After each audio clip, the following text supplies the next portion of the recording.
Hi everybody, Robby Richardson here with Sportfish Colorado.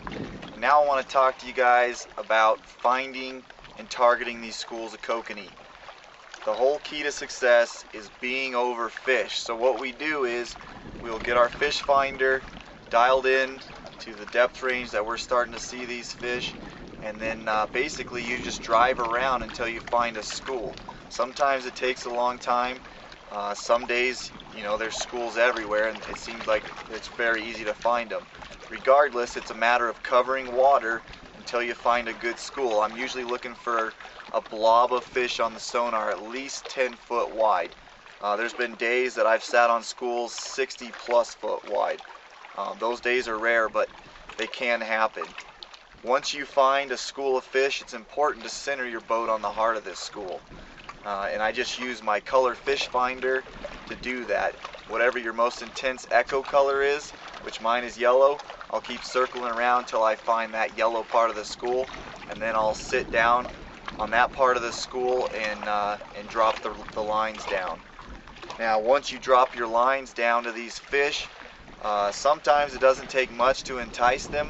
Other days it's very important to keep varying your jigging rhythm or your cadence until you figure out what's going to set them off. What I'll do a lot of times is drop that jig down to the depth that these fish are at, and I'll start off with a simple lift and fall and then a pause. Sometimes these fish are going to whack the snot out of it, almost jerk the pole out of your hand. Other times you're just going to see that rod tip barely move.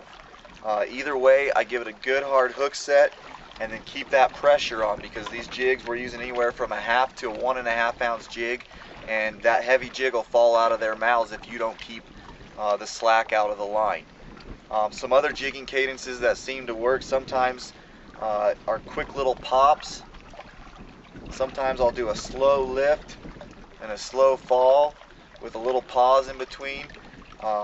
Basically, I'll keep playing with this, trying different pause lengths, different jigs, whether it's quick or fast, depending on the mood of the fish, until I figure out something that seems to set them off. After that, we'll try and keep repeating that cadence or whatever seems to be working, and a lot of times there will be a very specific pattern that will consistently work throughout the day, school to school, which is nice about kokanee salmon because you can pattern them like that. For more tips, tricks, fishing reports, and much more, check out sportfishcolorado.com.